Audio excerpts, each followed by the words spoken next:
Salut à vous tous, ici Mike. Je revenais vers vous aujourd'hui par rapport à ces modifications de tarifs là qu'il y a eu sur la Model 3.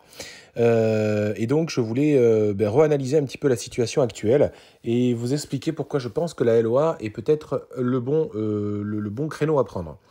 Clairement, avant toute chose, je voulais faire un point sur la partie bonus écologique, parce que ça va évoluer dans les années et dans les mois à venir. Et donc, pour pouvoir comprendre un petit peu le marché des véhicules électriques, c'est plutôt bien de partir de cette base-là.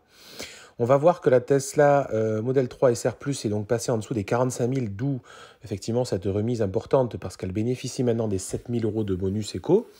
Alors, il faut voir que ce bonus éco est en vigueur jusqu'au 1er juin 2021, puis il baissera de 1 000 euros sur la fin 2021 et sera à 5 000 euros à partir de 1er janvier 2022. Bon, ça c'est une première chose. Et idem pour la partie bonus éco entre 45 000 et 60 000 euros.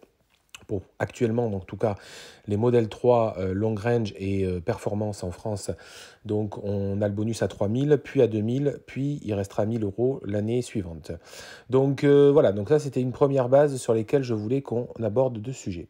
Alors moi, pourquoi je vous dis que la LOA, ça reste intéressant. Aujourd'hui, avec le prix donc, de 36 800 euros en version de base, euh, Tesla a également donc revu et réajusté les LOA qui proposaient, à mon goût un peu cher avant ce rafraîchissement là de tarifs, mais aujourd'hui je les trouve très très compétitifs. Alors je vous montre, j'ai fait un petit tableau synthétique avec trois durées. Donc la LOA, personnellement, c'est vrai que quand on peut, j'aime bien 36 mois parce que ça fait pas trop long et puis bon, on est beaucoup à vouloir aimer à changer son véhicule. Donc 36 mois, je trouvais que c'était pas mal. Mais sur une Tesla, vu qu'elle a une garantie de 48 mois, je trouve plutôt cohérent économiquement peut-être de se dire ben, je pars sur 48 mois, comme ça le véhicule dans tous les cas est garanti, quoi qu'il arrive. J'aurai pas du tout de frais à ma charge parce qu'on sait jamais des fois entre 48 et 60 mois. Si on a un coup de malchance, voilà, il peut nous tomber une tuile. Donc en tout cas sur 48 mois, on prend pas de risque. Et donc, vous voyez, donc j'ai fait les simulations, donc chacun pourra regarder. La première colonne où il y a écrit sans apport, ben, c'est effectivement, il y a juste l'apport de 7 000 euros du bonus éco. Donc là, il n'y a rien à sortir de votre poche. J'ai fait une version avec 2 000 euros d'apport et 5 000 euros d'apport. Voilà. Donc pour le coup, ça peut être soit de l'apport personnel que vous avez tout simplement de disponible, ou ça peut être lié à une reprise d'un véhicule. Voilà. Donc là, je pars sur sur des bases, tout ce qu'il y a de plus standard. Moi, pour bien comprendre le coût d'une LOA, ce que j'aime bien faire, alors il y a peut-être des gens qui diront que ça ne correspond pas à grand-chose, c'est vrai, mais en tout cas, pour voir le prix que les comparaisons entre différentes durées et différentes kilométrages, moi je calcule le prix en euros au kilomètre sur le véhicule. Donc c'est-à-dire que sur 48 mois, ben, on pourra faire 80 000 km sur les 4 ans et donc ben, ça reviendrait à 27 centimes. On voit que c'est un peu moins cher quand on part sur 60 mois. Voilà, et un peu plus cher quand on part sur 36 mois. Alors, rien de révolutionnaire, ça, souvent, les gens qui ont un petit peu étudié les lois connaissent un petit peu ce schéma, mais ce n'est pas le cas de tout le monde.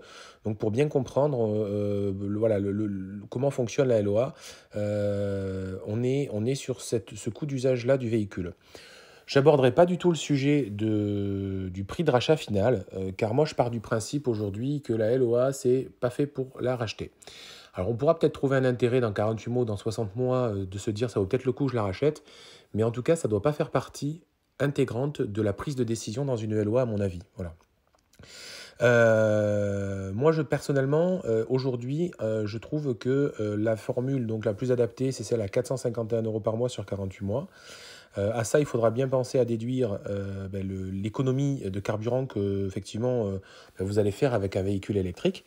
Donc, alors, suivant les personnes, comment vous avez, voilà, vous roulez de kilomètres par an, c'est très variable, mais je pense qu'au minimum, on peut partir sur 100 euros d'économie par mois au niveau de véhicules électriques. Ou alors vraiment, les gens roulent très peu, hein, mais si on achète une Tesla, je pense que c'est pour un petit peu faire de la route. Donc aujourd'hui, c'est pour moi la formule la plus adaptée. Alors à part la LOA, vous pouvez aussi avoir, bah, tout simplement faire un financement classique dans votre banque.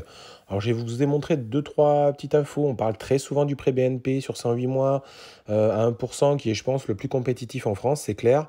Après, vous pouvez trouver des sociétés autres qui vous font des prêts à d'autres taux, certes, mais aussi sur d'autres durées. Vous avez une belle offre au CIC à 0,75 sur 36 mois. Donc bon, peut-être que ça peut correspondre à des gens qui ont déjà un véhicule qui vont vendre et finalement ils ont besoin que de 10 ou 15 000 de rallonge pour prendre une Model 3 et sur 36 mois ça peut complètement s'entendre. Donc moi ce que je vous encourage à faire en tout cas c'est aller d'abord voir votre propre banquier, demandez-lui ce qu'il peut faire, mettez à la limite, mettez-le en concurrence avec les offres concurrentes et vous lui montrez un petit peu. Bon, a priori, il devrait réussir à vous trouver quelque chose de sympa. Par contre, effectivement, l'avantage aujourd'hui d'acheter le véhicule, c'est de pouvoir un peu faire un peu ce qu'on veut, c'est-à-dire on peut s'en débarrasser presque à tout moment, voilà. Mais par contre, on a ce risque-là qu'on vient un petit peu de découvrir avec Tesla qui a baissé drastiquement les prix et qui peut déstabiliser des personnes. Je lisais des situations de clients, enfin de personnes ayant acheté la Tesla qui finalement aujourd'hui ont un crédit sur le dos bien plus important que ce que vaut la voiture. Et bon, c'est pas des situations très confortables. Donc la LOA, en tout cas, vous protégera de cette situation-là. On va trouver également des remises complémentaires qu'on pourrait faire bénéficier parce que les primes à la conversion, donc qui datent du 3 août 2020 et qui sont valables aussi jusqu'à juin 2021 pour le moment en tout cas, on peut avoir 5 000 euros ou 2 500 euros en fonction des situations personnelles. Très souvent, on parle de ces sommes-là, d'accord? On parle beaucoup de 5 000 euros, hein, mais bon, après, vous regarderez, il y a un revenu fiscal de référence à ne pas dépasser, il y a des cas particuliers pour les gros rouleurs. Bon, en tout cas, voilà, chacun se retrouvera dans sa propre situation, mais en gros, c'est 2 500 ou 5 000 euros. Mais ce qu'on dit rarement, c'est la partie suivante, c'est qu'on va... mais ça concerne quel véhicule? Et c'est souvent là où ça pêche, parce que souvent les gens disent, ah bah au final, on me dit que j'ai le droit à ça, et puis ça ne correspond pas à mon véhicule. Il faut savoir que ça a été élargi ces derniers mois. Ils ont élargi les véhicules maintenant qui sont éligibles, c'est tous ceux dits du critère 3. Alors ça vous dit peut-être pas grand-chose, mais en fait ça correspond à tous les véhicules essence d'avant 2006 et à tous les véhicules diesel d'avant 2011. Donc voilà, donc finalement ça peut concerner un peu plus de monde et a priori c'est 50% du parc automobile français. Donc un Français sur deux peut prétendre effectivement à la prime à la conversion. Moi, ce que je pouvais vous dire, c'est qu'effectivement, avec cette baisse de prix, j'encourage beaucoup les gens à sauter le pas et à acquérir une Model 3. Je ne vais pas aller trop sur le sujet de dire par rapport à la concurrence. Je pense qu'en fait, malheureusement, la concurrence, elle est inexistante. Ils sont à des années-lumière de ce prix-là et de cette technologie-là. Donc malheureusement, ils vont rester sur le bord de la route pour le moment, je pense. Et puis, pour ceux qui voudraient sauter le pas, n'hésitez pas. Je vais mettre mon lien de parrainage effectivement dans la description. Voilà, ça peut toujours vous apporter à vous 1500 km de supercharge et à moi aussi. Je vous dis, n'hésitez pas à poser des questions et à bientôt.